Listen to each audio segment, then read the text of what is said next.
Olá, pessoal! Estamos voltando aqui então para a nossa segunda aula, como eu havia falado com vocês na aula anterior, que na segunda aula a gente entraria um pouco mais profundamente, no processo de escrita da redação.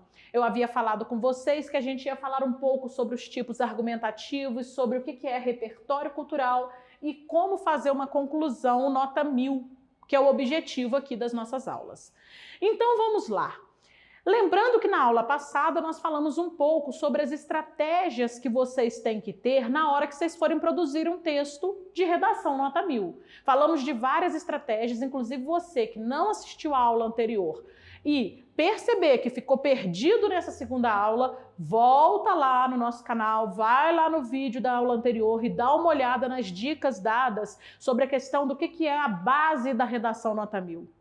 E vamos entrar naquilo que foi o prometido, que são os tipos argumentativos. O que é tipo argumentativo? Quando a gente escreve uma redação, prestem bastante atenção nessa fala inicial, que é ela que vai gerenciar tudo que nós vamos falar até o final desse vídeo. Quando a gente escreve uma redação, eu não posso pautar a minha redação em senso comum, em achismo, em o que eu acredito que é. Eu não posso fazer 30 linhas de um texto para uma prova do Enem, escrever sobre determinado assunto, pautado naquilo que somente eu acredito. Eu tenho que escrever comprovando o que eu escrevi. Eu tenho que escrever colocando tipos argumentativos que demonstrem na hora que eu estou fazendo a prova que eu sei o que eu estou escrevendo, que eu sei o que eu estou falando, que eu sei comprovar aquilo que eu coloquei no papel. Existem classificações de tipos argumentativos. Ao todo, nós temos uma média de 11 tipos argumentativos que permeiam toda a prova de redação do Enem. Nessa aula de hoje, eu vou focar com vocês nos 5 tipos principais. Por que eu estou falando 5 tipos principais? Acabei de dizer que tem 11, então a Maica não vai falar dos 11? Não.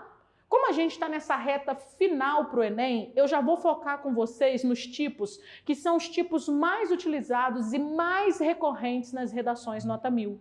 Esse é o objetivo, não se esqueçam disso. Já é a gente ver essa aula e ir rumo em direção à nota 1000. Olhem para cá.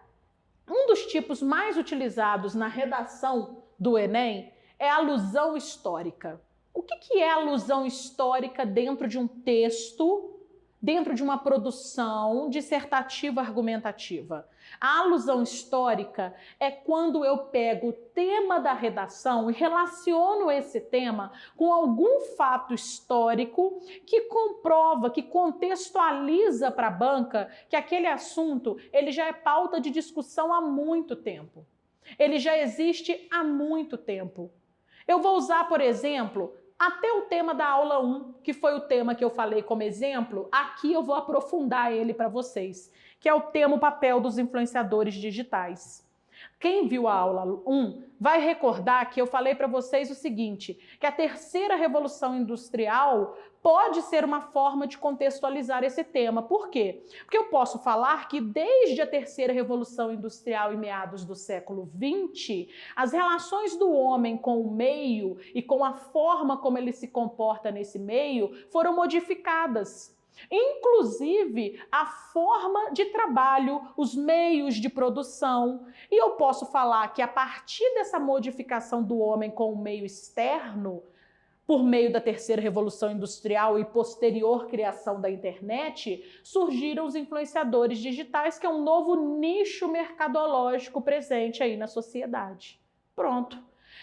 Tipo argumentativo é isso que eu acabei de fazer para vocês. É eu mostrar para o corretor, mostrar para a banca que o que eu estou escrevendo, eu estou pautando em elementos que existem no dia a dia, em elementos históricos, em elementos culturais. O primeiro tipo e um dos mais utilizados na prova de redação do Enem é a alusão histórica. Agora vocês vão começar a entender quando todo professor de redação fala o seguinte: pessoal, a redação do Enem é interdisciplinar. O que significa que a redação do Enem é interdisciplinar?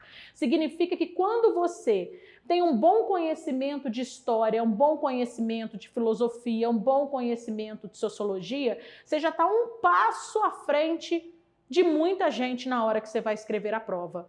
Então, olhem para cá, fizemos o número 1, alusão histórica, que foi o quê? Mostrar que é possível na minha prova eu pegar um fato, uma data, um acontecimento histórico e contextualizar com o tema que for da prova em questão. O que é o segundo tipo argumentativo mais utilizado nas provas de redação nota 1000? O segundo tipo é chamado de alusão cultural. O que é uma alusão cultural dentro da prova?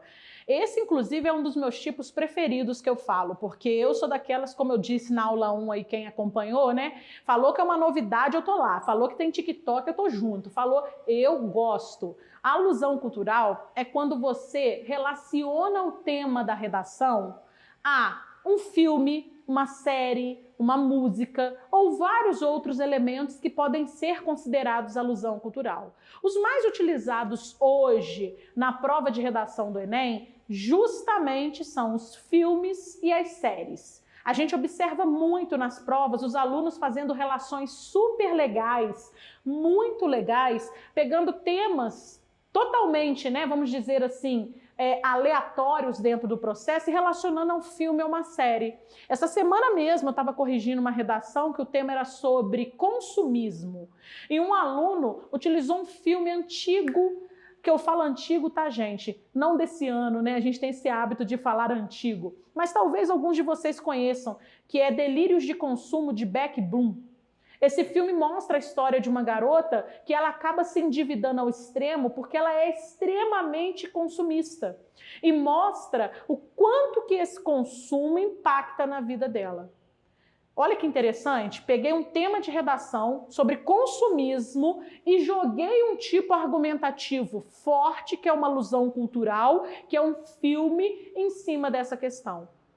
Olha como que a gente consegue relacionar a redação, a prova, a elementos do meu dia a dia. É isso que a prova de redação do Enem quer de você. Ela quer que você demonstre que não importa o assunto que eu estou te dando, não importa o assunto que está na prova, você consiga relacionar esse assunto com elementos que fazem parte do seu cotidiano. Então, o segundo tipo argumentativo que nós acabamos de ver foi o quê? Alusão cultural. Também considerado um tipo importantíssimo na redação, ok? Não se esqueçam disso. Vamos para o terceiro? O terceiro, eu falo que ele deixa a sua redação chique, ele deixa a sua redação bonita, porque o terceiro ele passa aquela ideia, né, gente? Uma ideia forte de como que você está por dentro dos preceitos filosóficos, sociológicos e daí por diante, que faz parte do estudo do Enem. De uma determinada forma, eu sempre dou uma dica para vocês, meus alunos, que é o seguinte: cara, viu o seu professor falando de uma teoria, seu professor virou e falou, teoria tal, anota na hora, anota o nome do autor, já pensa no que aquela teoria pode caber na sua redação, já pensa no que aquilo pode influenciar na sua redação, ok? Esse é o terceiro tipo argumentativo. Teoria, também um dos mais utilizados na redação do Enem. E a teoria ela é riquíssima, porque uma teoria, muitas das vezes, você consegue encaixar essa teoria em diversos outros elementos, em diversas outras questões. A prova do Enem, ela não pede que o aluno seja o aprofundador da teoria. Não é que você vai escrever um parágrafo inteiro sobre determinada teoria, sobre esse tipo argumentativo. Ela pede que você, ao ter um tema de redação, consiga fazer o quê? Essa relação interdisciplinar, comprovando que determinado estudo, que determinado autor, que determinada teoria se encaixa dentro daquele tema em si. Vou dar o mesmo exemplo do último tema que eu acabei de falar. Observe que nossas aulas agora não são aulas temáticas, são aulas teóricas. Nós ainda vamos ter outros encontros, que serão encontros temáticos, onde nós vamos falar de temas específicos. Essa aula, eu já apresentei aqui 2 temas, o papel dos influenciadores digitais e consumismo. Voltando no tema do consumismo, olha que interessante. Esse mesmo aluno colocou lá uma teoria, fetichismo da mercadoria. Marx. Ele relacionou que nós somos hoje, em pleno século XXI, extremamente consumistas, porque a mercadoria ela traz para nós um valor muito além do que o valor da necessidade. Ela traz a ideia da felicidade vinculada nela. Por isso que a gente vive em pleno século XXI numa sociedade consumista. Olha como que ele pegou uma ideia, fetichismo da mercadoria, um autor, Marx, e colocou num tema. E conseguiu relacionar o seu conhecimento com o tema proposto pela redação. Esse é o papel da teoria. Ô Maica, aí você me pergunta, mas você está falando dos tipos argumentativos, aonde eu coloco esses tipos, Maica? Gente, em qualquer um dos parágrafos de introdução, de desenvolvimento e até mesmo na conclusão. A conclusão possui, óbvio, estrutura específica para isso. Mas eu posso colocar se isso servir dentro da minha conclusão. Mas o foco desses tipos argumentativos que nós estamos vendo aqui, principalmente para vocês colocarem na introdução e nos desenvolvimentos da redação. Maica, mas tem uma ordem? Eu preciso, você já falou 3 tipos, você já falou alusão histórica, alusão cultural e você já falou de teoria. Eu tenho que colocar esses tipos em locais específicos da prova? Não. Você tem que colocar esses tipos de forma que na hora que você escreva o tema, você consiga manter uma sequência de raciocínio. Você consiga manter uma linha lógica de raciocínio. É isso que você tem que se preocupar na hora que você for fazer a sua redação. É óbvio que os meus alunos gostam muito, né? Vocês estão aí me vendo e vê se eu estou mentindo. De começar com uma alusão histórica. Por quê? Porque a alusão histórica ela dá uma ideia de progressão temporal. Ela dá uma ideia de que você começou do mais antigo para mais recente. Então, eles gostam de começar com a alusão histórica e ir nos desenvolvimentos mesclando esses tipos de teoria e alusão cultural. Isso também é uma forma que você pode fazer para você sistematizar a sua redação. Só que ainda temos mais 2 tipos. Observe, no início dessa aula eu falei que nós temos 11 tipos argumentativos.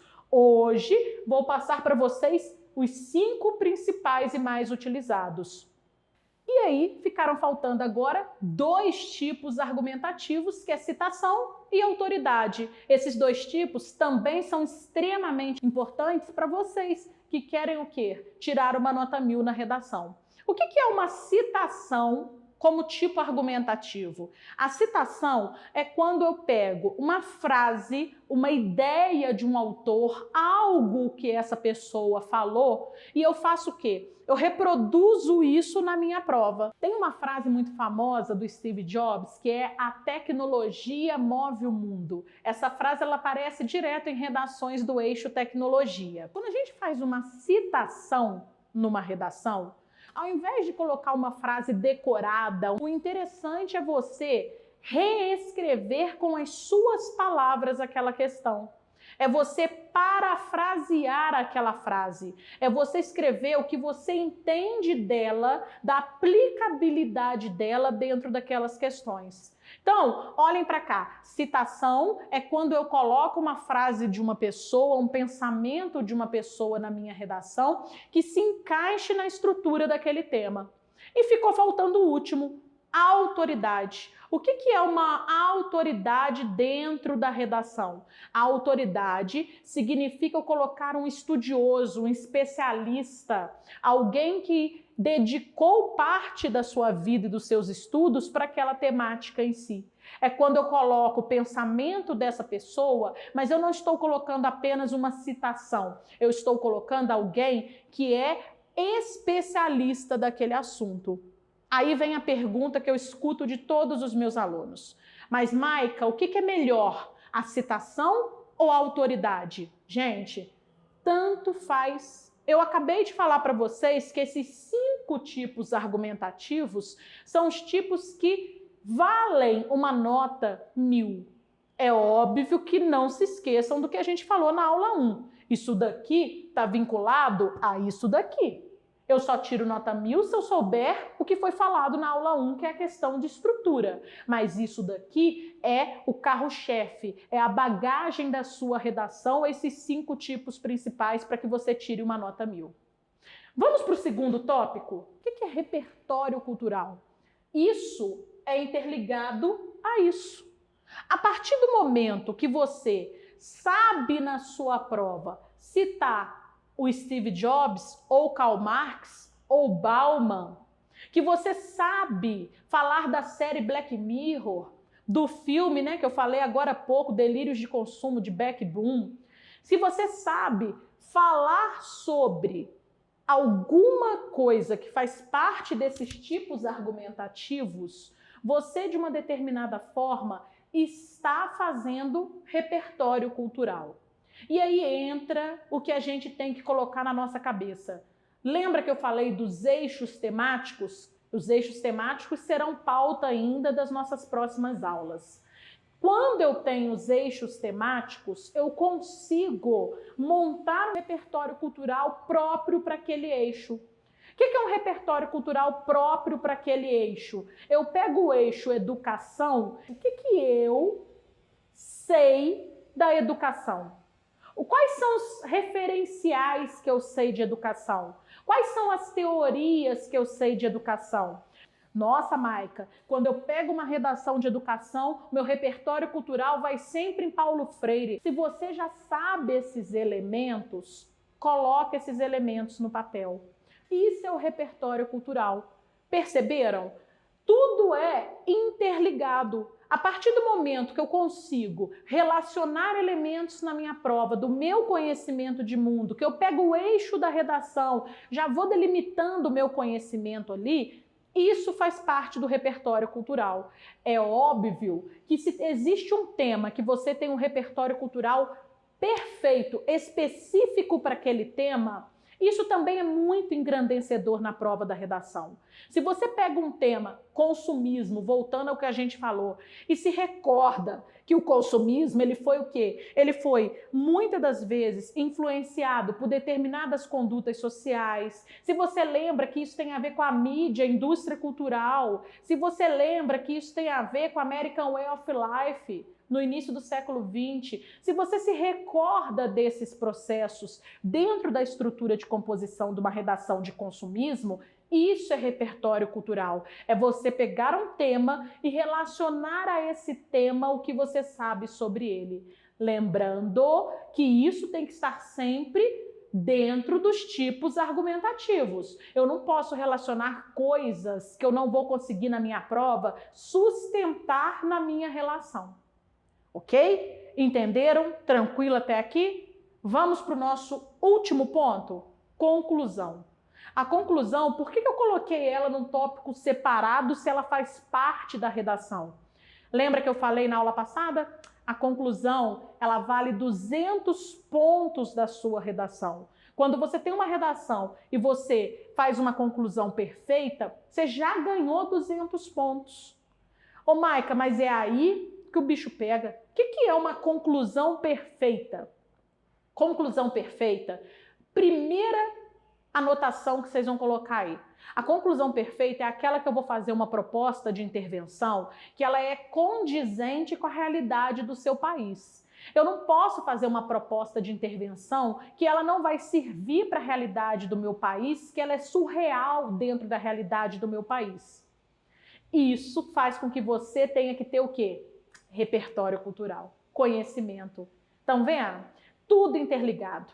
O mineiro fala, estão vendo, né? Mas é isso aí. Estão vendo?